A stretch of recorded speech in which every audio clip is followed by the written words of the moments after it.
The Grapes of Wrath, Chapter 15. Along 66 the hamburger stands. Al and Susie's place, Carl's lunch, Joe and Minnie's, Will's Eats, Board and Bat Shacks, 2 gasoline pumps in front, a screen door, a long bar, stools, and a footrail. Near the door 3 slot machines, showing through glass the wealth and nickels 3 bars will bring. And beside them, the nickel phonograph with records piled up like pies, ready to swing out to the turntable and play dance music.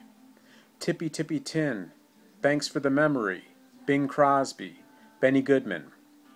At one end of the counter a covered case, candy cough drops, caffeine sulfate called Sleepless, No Dose, candy, cigarettes, razor blades, aspirin, bromo seltzer, Alka-Seltzer. The walls decorated with posters, bathing girls, blondes with big breasts and slender hips and waxen faces, in white bathing suits and holding a bottle of Coca-Cola and smiling. See what you get with a Coca-Cola? Long bar and salts, peppers, mustard pots, and paper napkins, beer taps behind the counter, and in back the coffee urns, shiny and steaming with glass gauges showing the coffee level, and pies in wire cages, and oranges in pyramids of 4, and little piles of post toasties, cornflakes stacked up in designs. The signs on cards picked out with shiny mica. Pies like Mother used to make. Credit makes enemies. Let's be friends. Ladies may smoke, but be careful where you lay your butts. Eat here and keep your wife for a pet. Down at one end the cooking plates, pots of stew, potatoes, pot roast beef, gray roast pork waiting to be sliced. Minnie or Susie or May, middle aging behind the counter, hair curled and rouge and powder on sweating face. Taking orders in a soft, low voice, calling them to the cook with a screech like a peacock. Mopping the counter with circular strokes, polishing the big shining coffee urns. The cook is Joe or Carl or Al, hot in a white coat and apron, beady sweat on white forehead, below the white cook's cap, moody, rarely speaking, looking up for a moment at each new entry, wiping the griddle, slapping down the hamburger. He repeats May's orders gently, scrapes the griddle, wipes it down with the burlap, moody and silent. May is the contact, smiling, irritated, near to outbreak, smiling while her eyes look on past, unless for truck drivers. There's the backbone of the joint. Where the trucks stop, that's where the customers come. Can't fool truck drivers, they know. They bring the customer. They know.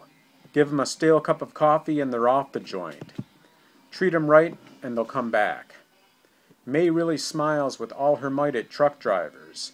She bridles a little, fixes her back hair so that her breasts will lift with her raised arms, passes the time of day and indicates great things, great times, great jokes. Al never speaks. He is no contact. Sometimes he smiles a little at a joke, but he never laughs. Sometimes he looks up at the vivaciousness in May's voice, and then he scrapes the griddle with a spatula, scrapes the grease into an iron trough around the plate. He presses down a hissing hamburger with the spatula. He lays the split buns on the plate to toast and heat. He gathers up stray onions from the plate and heaps them on the meat and presses them in with the spatula. He puts half the bun on top of the meat, paints the other half with melted butter, with thin pickle relish. Holding the bun on the meat, he slips the spatula under the thin pad of meat, flips it over, lays the buttered half on top, and drops the hamburger on a small plate. Quarter of a dill pickle, 2 black olives beside the sandwich.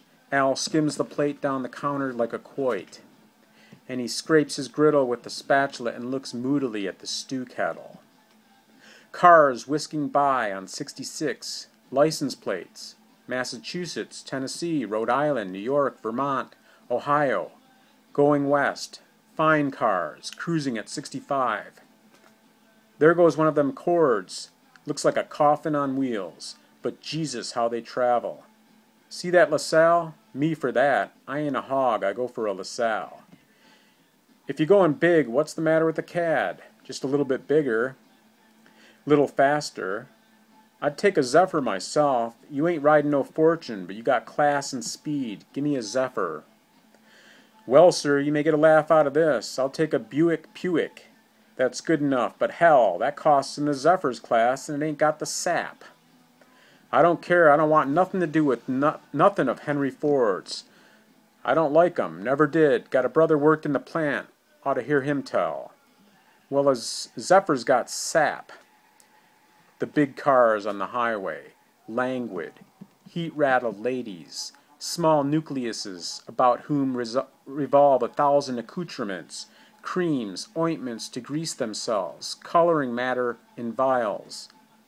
Black, pink, red, white, green, silver, to change the color of hair, eyes, lips, nails, brows, lashes, lids. Oils, seeds, and pills to make the bowels move. A bag of bottles, syringes, pills, powders, fluids, jellies to make the sexual intercourse safe, odorless, and unproductive. And this apart from clothes. What a hell of a nuisance. Lines of weariness around the eyes, lines of discontent down from the mouth, breasts lying heavily in little hammocks, stomach and thighs straining against the cases of rubber, and the mouth panting, the eyes sullen, disliking sun and wind and earth, resenting food and weariness, hating time that rarely makes them beautiful and always makes them old. Beside them, little pot-bellied men in light suits and Panama hats, clean, pink men with puzzled, worried eyes, with restless eyes, worried because formulas do not work out, hungry for security, yet sensing its disappearance from the earth. In their lapels the insignia of lodges and service clubs, places where they can go and by weight of numbers of little worried men reassure themselves that business is noble, and not the curious, ritualized thievery they know it is. That businessmen are intelligent in spite of the records of their stupidity. That they are kind and charitable in spite of the principles of sound business. That their lives are rich instead of the thin, tiresome routines they know, and that a time is coming when they will not be afraid anymore. And these two, going to California, going to sit in the lobby of the Beverly Wilshire Hotel, and watch people they envy go by, to look at mountains, mind you, and great trees, he with his worried eyes and she thinking how the sun will dry her skin. Going to look at the Pacific Ocean, and I'll bet $100,000 to nothing at all he will say, "It isn't as big as I thought it would be," and she will envy plump young bodies on the beach. Going to California, really to go home again, to say, "So-and-so was at the table next to us at the Trocadero. She's really a mess, but she does wear nice clothes." And he, "I talked to good sound businessmen out there. They don't see a chance till we get rid of that fellow in the White House." And, "I got it from a man in the know. She has syphilis, you know. She was in that Warner picture. Man said she slept her way into pictures. Well, she got what she was looking for." But the worried eyes are never calm, and the pouting mouth is never glad. The big car cruising along at 60. "I want a cold drink." "Well, there's something up ahead. Want to stop?" "Do you think it would be clean?" "Clean as you're going to find in this godforsaken country." "Well, maybe the bottled soda will be all right." The great car squeals and pulls to a stop. The fat, worried man helps his wife out again. May looks at and past them as they enter. Al looks up from the griddle and down again. May knows they'll drink a 5-cent soda and crab that it ain't cold enough. The woman will use 6 paper napkins and drop them on the floor. The man will choke and try to put the blame on May. The woman will sniff as though she smelled rotting meat, and they will go out again and tell forever afterward that the people in the West are sullen. And May, when she is alone with Al, she has a name for them. She calls them shitheels. Truck drivers, that's the stuff. "Here's a big transport coming. Hope they stop. Take away the taste of them shitheels." "When I worked in that hotel in Albuquerque, Al, the way they steal every darn thing, and the bigger the car they got, the more they steal. Towels, silver, soap dishes. I can't figure it." And Al morosely, "Where do you think they get them big cars and stuff? Born with them?" You won't never have nothing. The transport truck, a driver in relief. How about stopping for a cup of Java? I know this dump. How's the schedule? Oh, we're ahead. Pull up then. There's an old war horse in there that's a kick. Good Java, too. The truck pulls up, 2 men in khaki riding trousers, boots, short jackets, and shiny visored military caps. Screen door, slam. Hiya, May. Well, if it ain't Big Bill the Rat. When'd you get back on this run? Week ago. The other man puts a nickel in the phonograph, watches the disc slip free and the turntable rise up under it. Bing Crosby's voice, golden. Thanks for the memory of sunburn at the shore. You might have been a headache, but you never were a bore. And the truck driver sings for May's ears. You might have been a haddock, but you never was a whore. May laughs. Who's your friend, Bill? New on this run, ain't he? The other puts a nickel in the slot machine, wins 4 slugs, and puts them back. Walks to the counter. Well, what's it gonna be? Oh, cup of Java. Kind of pie you got? Banana cream, pineapple cream, chocolate cream, and apple. Make it apple. Wait, what is that big thick one? May lifts it out and sniffs it. Banana cream. Cut off a hunk. Make it a big hunk. Man at the slot machine says, 2 all around. 2 it is. Seen any new etchings lately, Bill? Well, here's one. Now you be careful in front of a lady. Oh, this ain't bad. Little kid comes in late to school. Teacher says, why you late? Kid says, had to take a heifer down, get her bread. Teacher says, couldn't your old man do it? Kid says, sure he could, but not as good as the bull. May squeaks with laughter. Harsh, screeching laughter. Al, slicing onions carefully on a board, looks up and smiles, and then looks down again. Truck drivers, that's the stuff. Gonna leave a quarter each for May, 15 cents for pie and coffee, and a dime for May. And they ain't trying to make her either. Sitting together on the stools, spoons sticking up out of the coffee mugs, passing the time of day, and Al rubbing down his griddle, listening but making no comment. Bing Crosby's voice stops, the turntable drops down, and the record swings into its place in the pile. The purple light goes off. The nickel, which has caused all this mechanism to work, has caused Crosby to sing and an orchestra to play. This nickel drops from between the contact points into the box where the profits go.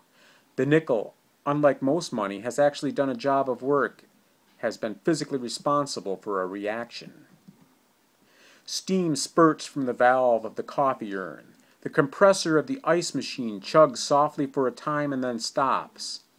The electric fan in the corner waves its head slowly back and forth, sweeping the room with a warm breeze.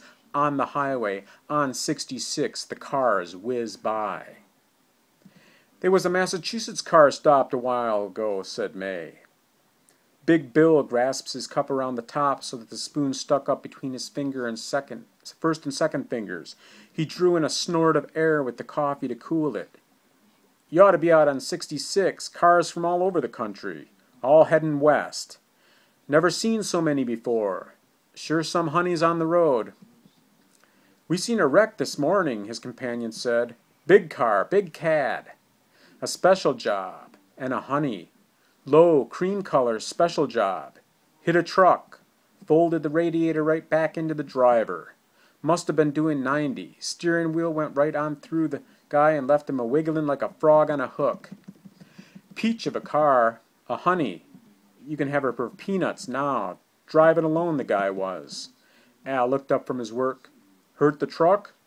Oh, Jesus Christ, wasn't a truck. One of them cut-down cars, full of stoves and pans and mattresses and kids and chickens.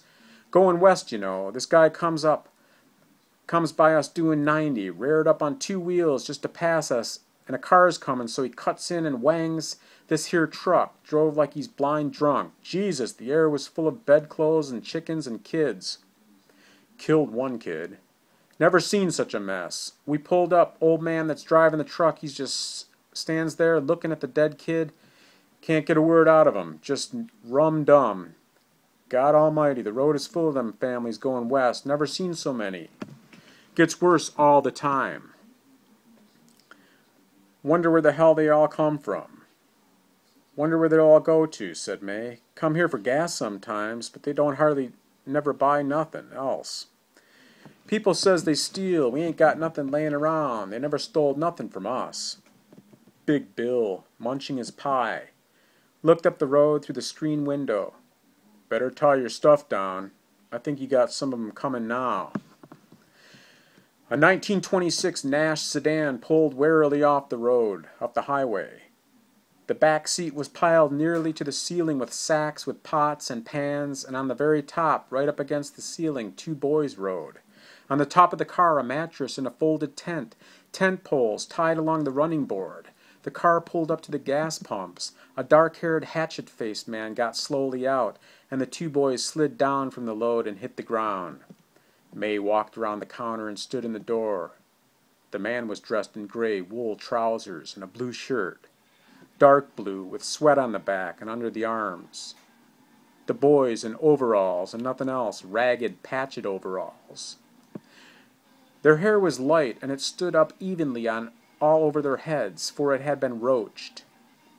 Their faces were streaked with dust. They went directly to the mud puddle under the hose and dug their toes into the mud. The man asked, "Can we get some water, ma'am?" A look of annoyance crossed May's face. "Sure, go ahead," she said softly over her shoulder. "I'll keep my eye on the hose." She watched while the man slowly unscrewed the radiator cap and ran the hose in. A woman in the car, a flaxen-haired woman, said, "See if you can get it here." The man turned off the hose and screwed on the cap again. The little boys took the hose from him, and they upended it and drank thirstily. The man took off his dark, stained hat and stood with a curious humility in front of the screen. "Could you see your way to sell us a loaf of bread, ma'am?" May said, "This ain't a grocery store. We got bread to make sandwiches." "I know, ma'am." His humility was insistent. "We need bread, and there ain't nothing for quite a piece, they say." "If we sell bread, we gonna run out." May's tone was faltering. "We're hungry," the man said. "Why don't you buy a sandwich? We got nice sandwiches, hamburgs." "We'd sure admire to do that, ma'am, but we can't. We got to make a dime do all of us." And he said embarrassedly, "We ain't got but a little." May said, "You can't get no loaf of bread for a dime. We only got 15-cent loaves." From behind her, Al growled, "God almighty, May, give 'em bread." "We'll run out before this bread truck comes." "Run out then, goddammit," said Al, and he looked sullenly down at the potato salad he was mixing. May shrugged her plump shoulders and looked to the truck drivers to show them what she was up against. She held the screen door open, and the man came in bringing a smell of sweat with him. The boys edged in behind him, and they went immediately to the candy case and stared in. Not with craving or with hope or even with desire, but just with a kind of wonder that such things could be. They were alike in size, and their faces were alike. One scratched his dusty ankle with the toenails of his other foot. The other whispered some soft message, and they straightened their arms so that their clenched fists in their overall pockets showed through the thin blue cloth. May opened a drawer and took out a long wax paper wrapped loaf. "This here is a 15-cent loaf." The man put his hat back on his head. He answered with inflexible humility, "Won't you? Can't you see your way to cut off 10 cents worth?" Al said snarlingly, "God damn it, May, give him the loaf." The man turned toward Al. "No, we want to buy 10 cents worth of it. We got it figured awful close, mister, to get to California." May said resignedly, "You can have this for 10 cents. "That'd be robbing you, ma'am." "Go ahead. Al says to take it." She pushed the wax-papered loaf across the counter. The man took a deep leather pouch from his rear pocket, untied the strings, and spread it open. It was heavy with silver and with greasy bills. "May sound funny to be so tight," he apologized. "We got 1,000 miles to go, and we don't know if we'll make it." He dug in the pouch with a forefinger, located a dime, and pinched in for it. When he put it down on the counter, he had a penny with it. He was about to drop the penny back into the pouch when his eye fell on the boys, frozen before the candy counter. He moved slowly down to them. He pointed in the case at the big, long sticks of striped peppermint. "Is them penny candy, ma'am?" May moved down and looked in. "Which ones?" "There, them stripy ones." The little boys raised their eyes to her face, and they stopped breathing. Their mouths were partly opened. Their half-naked bodies were rigid. "Oh, them. Well, no. Them's 2 for a penny." "Well, give me 2 of them, ma'am." He placed the copper cent carefully on the counter. The boys expelled their held breath softly. May held the big sticks out. "Take 'em," said the man. They reached timidly. Each took a stick, and they held them down at their sides and did not look at them. But they looked at each other, and their mouth corners smiled rigidly with embarrassment. "Thank you, ma'am." The man picked up the bread and went out the door, and the little boys marched stiffly behind him. The red striped sticks held tightly against their legs. They leaped like chipmunks over the front seat and onto the top of the load, and they burrowed back out of sight like chipmunks. The man got in and started his car, and with a roaring motor and a cloud of blue, oily smoke, the ancient Nash climbed up on the highway and went on its way to the west. From inside the restaurant, the truck drivers and May and Al stared after them. Big Bill wheeled back. "Them wasn't 2 for a cent candy," he said. "What's that to you?" May said fiercely. "Them was nickel apiece candy," said Bill. "We got to get going," said the other man. "We're dropping time." They reached in their pockets. Bill put a coin on the counter, and the other man looked at it, reached again, and put down a coin. They swung around and walked to the door. "So long," said Bill. May called, "Hey, wait a minute, you got change." "You go to hell," said Bill, and the screen door slammed. May watched them get into the great truck, watched it lumber off in low gear, and heard the shift up the whining gears to cruising ratio. "Al," she said softly. He looked up from the hamburger he was patting thin and stacking between wax papers. "What you want?" "Look here." She pointed at the coins beside the cups. 2 half-dollars. Al walked near and looked, and then went back to work. "Truck drivers," May said reverently, "and after them shitheels." Flies struck the screen with little bumps and droned away. The compressor chugged for a time and then stopped. On 66 the traffic whizzed by, trucks and fine streamlined cars and jalopies, and they went by with a vicious whiz. May took down the plates and scraped the pie crusts into a bucket. She found her damp cloth and wiped the counter with circular sweeps, and her eyes were on the highway where life whizzed by. Al wiped his hands on his apron. He looked at the paper pinned to the wall over the griddle. 3 lines of marks and columns on the paper. Al counted the longest line. He walked along the counter to the cash register, rang "no sale," and took out a handful of nickels. "What you doing?" May asked. "Number 3's ready to pay off," said Al. He went on the 3rd slot machine and played his nickels in. And on the 5th spin of the wheels, the 3 bars came up and the jackpot dumped out into the cup. Al gathered up the big handful of coins and went back to the counter. He dropped them in the drawer and slammed the cash register. Then he went back to his place and crossed out the line of dots. "Number 3 gets more play than the others," he said. "Maybe I ought to shift them around." He lifted a lid and stirred the slowly simmering stew. "I wonder what they'll do in California," said May. "Who? Them folks that was just in?" "Christ knows," said Al. "Suppose they'll get work?" "How the hell would I know?" said Al. She stared eastward along the highway. "Here comes a transport. Double. Wonder if they stop. Hope they do." And as the huge truck came heavily down from the highway and parked, May seized her cloth and wiped the whole length of the counter. And she took a few swipes at the gleaming coffee urn too, and turned up the bottle gas under the urn. Al brought out a handful of little turnips and started to peel them. May's face was gay when the door opened and the 2 uniformed truck drivers entered. "Hi, sister." "I won't be no sister, no man," said May. They laughed and May laughed. "What'll it be, boys?" "Oh, a cup of Java." "What kind of pie you got?" "Pineapple cream and banana cream and chocolate cream and apple." "Give me apple." "No, wait. What's that big thick one?" May picked up the pie and smelled it. "Pineapple cream," she said. "Well, chop out a hunk of that."